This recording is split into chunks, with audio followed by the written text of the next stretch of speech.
امریکہ پاکستان کو F-16 طیارے دینے کو تیار نہیں.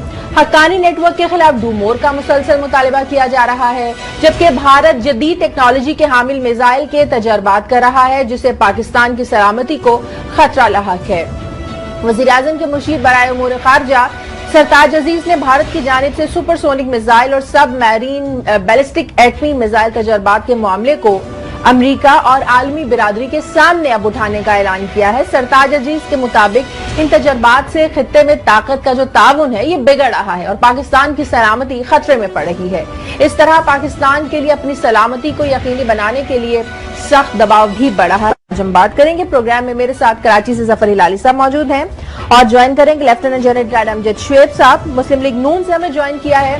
بریک کے بعد خوش آمدید جنرل صاحب. ایک طرف پاکستان کے امریکہ کے ساتھ تعلقات بگڑ رہے ہیں، دوسری طرف جو بھارت ہے خطے میں اس نے ہتھیاروں کی دوڑ شروع کر دی ہے. سپر سونک میزائل میں نے اپنے انٹرو میں بھی ذکر کیا، سب میرین بیلسٹک میزائل اور ایٹمی آبدوز کے تجربات بھی کر رہا ہے بھارت. کیا پاکستان کی سلامتی کو اس سے خطرات لاحق نہیں ہو رہے؟ ہمیں ان اقدامات کا جواب کیسے دینا چاہیے؟ دیکھیں، جہاں تک امریکہ کا تعلق ہے، امریکہ اور پاکستان کے دونوں کے مفادات ہمیشہ ڈائیورجنٹ رہے ہیں اور اس میں امریکہ نے میرا خیال ہے کبھی بھی ہمارے سیکیورٹی انٹرسٹ کے اوپر توجہ نہیں دی.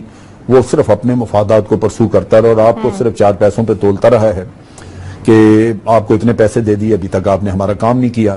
تو میں سمجھتا ہوں اس لحاظ سے تو ایک بہتری ہے کہ اللہ تعالیٰ اس قوم کو توفیق دے کہ ان سے پیسے لینے بند کریں تاکہ یہ دھمکی اور دھونس آپ کے اوپر آئے نہیں، کیونکہ ان چیزوں کی وجہ سے آپ کی جو فورن پالیسی ہے اس کے اوپر اثر آتا ہے. فورن پالیسی بہر صورت ایک عزت دار ملک کی ایک انڈیپینڈنٹ پالیسی ہونی چاہیے آپ کے اپنے ضمیر اور وقار کے مطابق.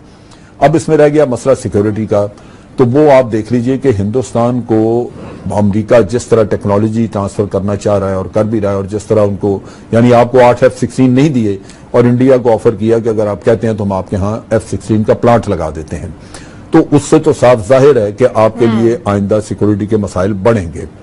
لیکن آپ کی ڈیٹرنس جو تھی، جیسے ہم بار بار ہم کہتے ہیں کہ فل سپیکٹرم ڈیٹرنس، وہ آپ کی نیوکلیئر سائٹ پہ ہے. اور میرے لیے تشویش اس بات کی ہے جو انڈیا نے ریسنٹلی میزائل کے تجربے کیے ہیں، وہ ہمارے لیے زیادہ نقصان دہ یا پریشان کن ہو سکتا ہے، کیونکہ اس فیلڈ میں ہم نے ایک پیرٹی مینٹین کی ہوئی تھی، ایک ڈیٹرنس جو تھی وہ اس کے تمام ہر طرح کی کیپیبلٹی کے خلاف رکھی ہوئی تھی، وہ ہم نے دوبارہ حاصل کرنی ہے.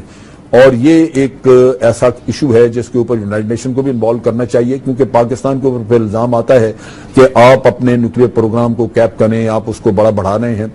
ہم بڑھاتے ہیں صرف اسی وقت جب انڈیا کی طرف ہم دیکھتے ہیں کہ اس نے کوئی ایسا کام کیا ہے. یونائٹڈ نیشن کے سامنے تو معاملہ اٹھانے کا اعلان کیا ہے پاکستان نے، لیکن بات یہ ہے کہ اس کا رزلٹ کیونکہ اس کا فائدہ نہیں ہوگا، یہ حل ہوگا، اس کا رزلٹ نہیں ہوگا، اس کا رزلٹ نہیں ہوگا. لیکن ہمیں دنیا کو بار بار یہی بتانا ہے کہ ہمیں مورد الزام نہ ٹھہرایا جائے، کیونکہ ہم تو صرف اپنی بقا کے لیے، اپنے دفاع کے لیے وہ کچھ کریں گے. اور ظاہر ہے کہ ہم نیوکلیئر ہتھیار ہم نے پہلے نہیں بنائے تھے، یہ انڈیا نے پہلے کیے تھے، تو اس کے بعد پھر ہمیشہ ہم تو انڈیا کو رسپونڈ کرتے رہے. دیکھیے، افسوس کی بات یہ ہے کہ جو بھی ہم کہتے رہے لوگ ہمیں مانتے نہیں ہیں. انڈیا ایک گریٹ پاور ہے، لوگوں کا خیال ہے گریٹ پاور ہے، چین ہے، امریکہ ہے، روس ہے، تو ان کے پاس اگر ہتھیار ہوں تو وہ کچھ سمجھتے ہیں. وہ کہتے ہیں یہ ایک چھوٹا ملک ہے پاکستان، نارتھ کوریا، ان کی کیا ضرورت ہے رکھنے. غلط بات ہے، وہ بالکل غلط بات ہے، میں مانتا ہوں. اگر یہ ان کا سوچ ہے، اور اگر یہ Indian ocean zone of peace میں آپ لے آئیں، یہ آپ کو میں بتاؤں، یہ 1978 سے یہ ڈھنڈورا ہم پیٹ رہے ہیں، وہ انڈیا کبھی نہیں آتی اس پہ. اور بہت سارے اور ملکوں ہیں جن کے پاس نیوکلیئر ایسٹس ہیں انڈین اوشن میں، وہ آپ کے ساتھ نہیں آئیں گے.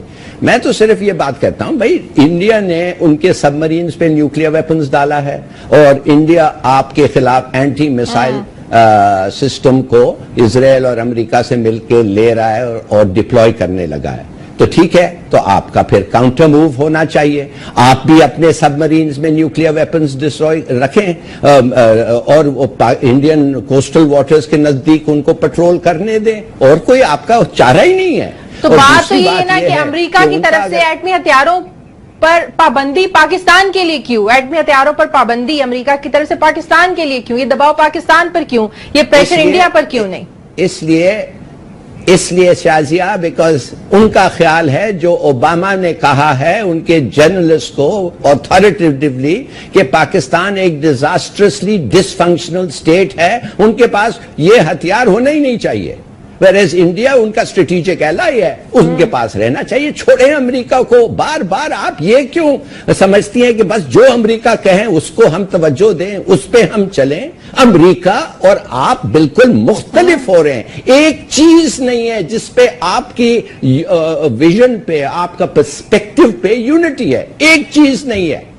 میں تو سمجھتا ہوں کہ وہ برے چیزوں میں بھی آپ کا پرسپیکٹو مختلف ہے۔ وہ تو آئیسس کو سپورٹ کرتے ہیں کبھی کبھی، آپ آئیسس کے دشمن ہیں مثال کے طور پہ۔ دوسری بات ہے جب آپ کا میسائل سسٹم ایک ایسا ان لوگ ڈپلوائے کر رہے ہیں تو آپ اتنے میسائلز ان پہ ماریں گے کہ وہ جو سسٹم ہے اگر وہ 10%، 15%، 20% بھی کریں اٹ وونٹ بی انف۔